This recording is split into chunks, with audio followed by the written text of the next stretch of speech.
With Tony Harrison on the first edition of the Coach's View. Tony, how training going? And I can't complain, man. I got one of the best camps in the world. I got all kind of work coming from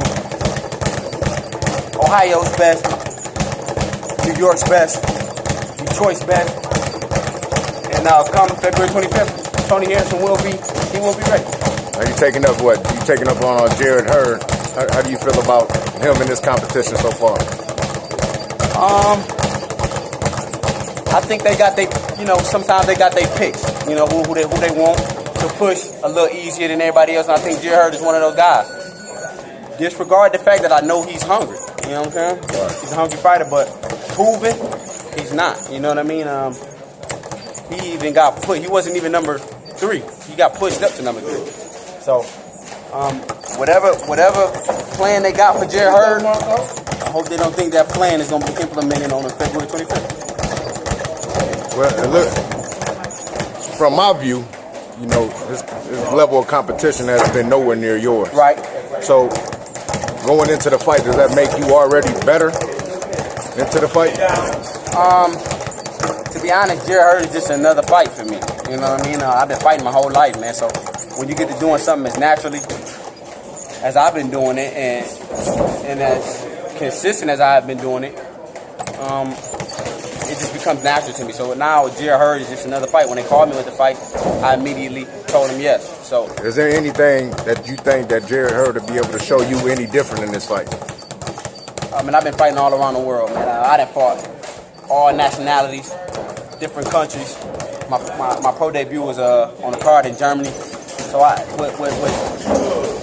what Jared Hurd can show me is no different from me fighting in a street fight. I'm banned at Motor City Casino right now as I speak, so you know what I mean by that. Okay. Now you got a couple good sparring partners I've seen you spar today. Today one of them was the super lightweight 15-0 prospect Sonny Frederickson. What's your take on him? He's gonna be hard to beat. Kid's gonna be hard to beat. Tough as nails. You know he's not black because it's too tough to be black. Maybe that's the white in him. He black though. But he's something. He's something, a little motherfucker something. He got something in him, man. Tough as nails, man. He's very, very deceiving. And like I said, for his weight, man, he's taller than me.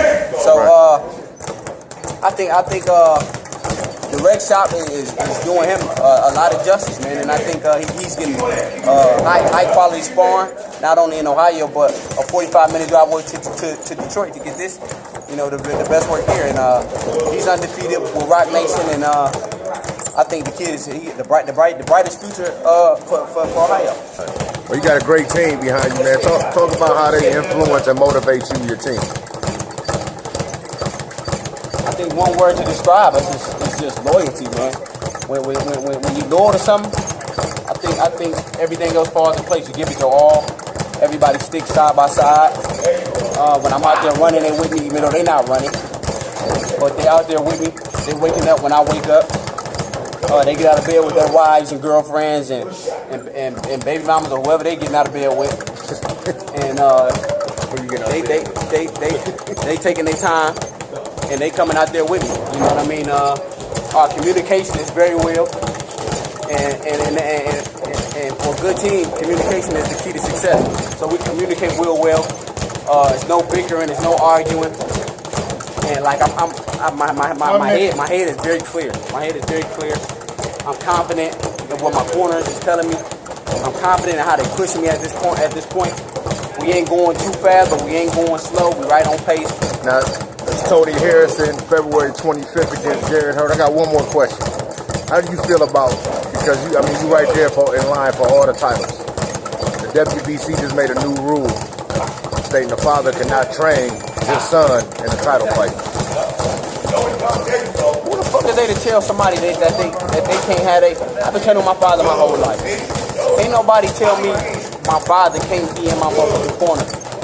Especially somebody that probably ain't boxed before. Right. You know what I mean? So for them to say that, I do think that some of these fathers get a little bit overboard. And some of these trainers, as fathers, get a little bit overboard. And they think it's a trainer sport, but it's a fighter sport. Correct. You know what I mean? When you're not fighting and you're not in that ring fighting, I don't think you deserve the credit that you getting or the highlight that you getting, good or bad.